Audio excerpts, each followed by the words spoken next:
une question qu'on va aborder maintenant très humaine, j'allais dire, celle de la philanthropie. Alors si je vous parle d'1%, ça paraît peu, 1% d'un CA, d'un chiffre d'affaires.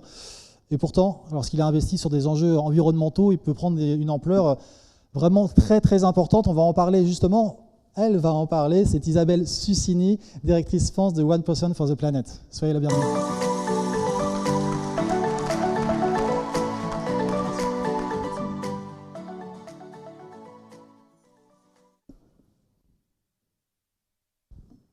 Bonjour à tous, merci beaucoup de me donner quelques minutes pour partager avec vous notre passion pour la protection de l'environnement. Et j'imagine que c'est pour ça que vous êtes là aussi aujourd'hui. Vous avez entendu beaucoup de chiffres. Je crois qu'on a parlé aussi du fait que tout le monde savait le pourquoi et que maintenant on en était au comment. Donc je vais essayer de partager avec vous comment est-ce qu'on peut faire via la philanthropie environnementale. Un chiffre que vous ne connaissez probablement pas, qui est très étonnant, c'est les montants qui sont versés à la protection de l'environnement. La protection de l'environnement, c'est malheureusement le parent pauvre de la philanthropie. C'est seulement 7% des sommes qui viennent du mécénat, enfin des entreprises et des fondations qui est versé à la protection de l'environnement. C'est complètement aberrant, c'est vraiment évidemment bien trop peu et c'est complètement contradictoire avec le fait que les Français, les citoyens en général, et c'est à peu près pareil dans bon nombre de pays, pourtant les Français sont de plus en plus concernés. Les Français s'attendent à ce que les entreprises prennent leurs responsabilités, et notamment les plus jeunes, pour eux, la protection de l'environnement est un sujet extrêmement important. Quand on sait qu'il y a une étude au mois de septembre qui est sortie, et vous la connaissez certainement, dans 10 pays du Nord et du Sud, où 75% des jeunes de 16 à 25 ans voyaient leur avenir comme effrayant, je crois qu'il est temps quand même de se poser la question de qu'est-ce qu'on offre aux enfants comme avenir souhaitable. Et 50% des personnes interrogées considèrent que ce sont aux entreprises de prendre leurs responsabilités. Donc il y a manifestement une inadéquation entre les flux financiers et les attentes des individus et notamment des plus jeunes. Alors ce qu'on propose au 1% pour la planète ou au 1% for the planet, c'est une solution qui se veut être simple et efficace. On engage les entreprises à reverser 1% de leur chiffre d'affaires à des associations environnementales qu'on a présélectionnées. Et notre travail, c'est de conseiller, de vérifier et d'amplifier l'impact de la philanthropie. Nous ciblons tous les sujets environnementaux. Tous les sujets environnementaux se valent, que ce soit la biodiversité, le climat, la pédagogie active au contact de la nature, la santé, l'environnement, l'agriculture, etc. Tous les sujets se valent. On a, rien qu'en France, plus de 500 associations agréées, donc qui perçoivent le 1% des entreprises membres. Il y en a plus de 3500 dans le monde. Très important, nous vérifions votre philanthropie. La philanthropie, heureusement, vous n'avez pas besoin du 1% pour être philanthrope, heureusement.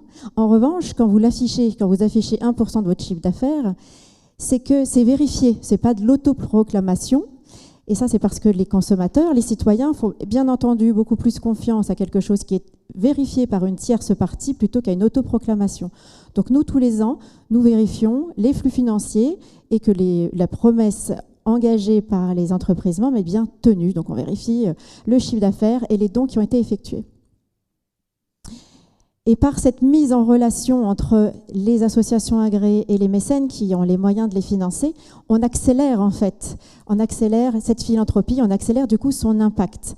Notre objectif, c'est que l'argent passe de plus en plus rapidement de la poche du mécène à la poche de celui qui fait sur le terrain. C'est pour ça que la flèche sur le dessus est beaucoup plus épaisse. Donc les entreprises membres doivent verser directement aux associations. Et dans une moindre mesure, parfois, ils passent par nous, mais les flux financiers sont principalement directs. Globalement, la totalité des sommes qui sont reversées par les entreprises membres à 1%, qui sont engagées sur 1% de leur chiffre d'affaires, c'est plus de 30 millions de dollars par an. Rien qu'en France, c'est 8,4 millions d'euros qui sont reversés par les 1000 entreprises françaises.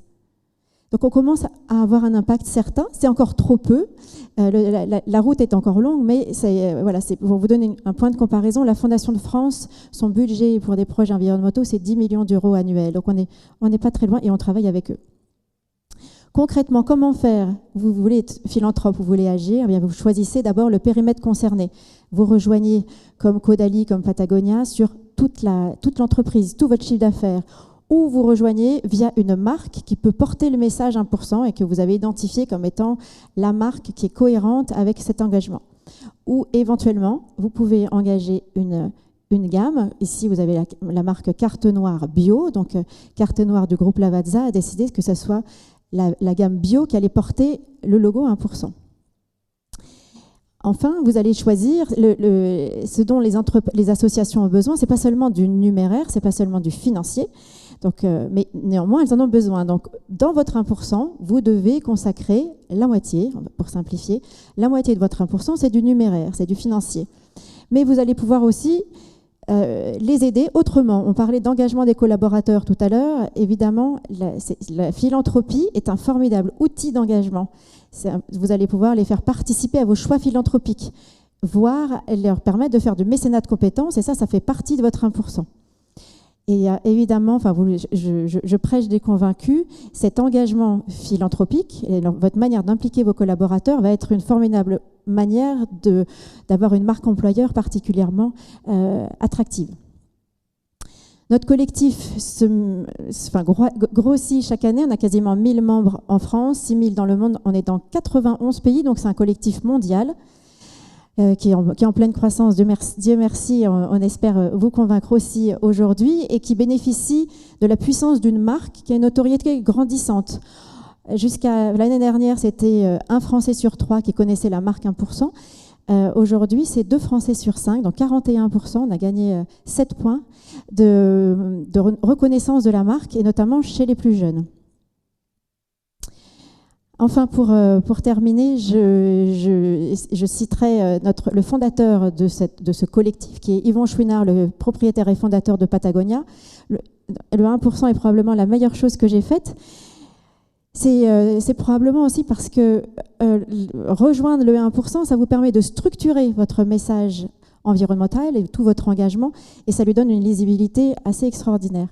J'ai encore quelques secondes pour vous dire que concrètement, aujourd'hui, qu'est-ce que vous allez pouvoir faire? Alors peut-être pas tout de suite rejoindre 1% for the Planet, ça c'est une décision évidemment à prendre avec considération, mais dès aujourd'hui, ce que vous pouvez faire, c'est aller sur notre site qui est 1%fortheplanet.fr. On a lancé le calendrier de l'Avent pour le monde d'après. Alors vous n'aurez pas votre petit chocolat, mais vous allez avoir d'autres pépites qui sont des associations environnementales. Chaque jour, on met en avant une association. Et pour inciter le grand public à donner, et le grand public c'est aussi vous, et c'est vos collaborateurs, 1% for the Planet abonde les dons. Donc 10 € donnés, c'est 10 € également donnés par 1% for the Planet. Donc voilà, je vous incite à rejoindre cette grande expérience du don qui rend, je pense, chacun beaucoup plus heureux. Merci beaucoup.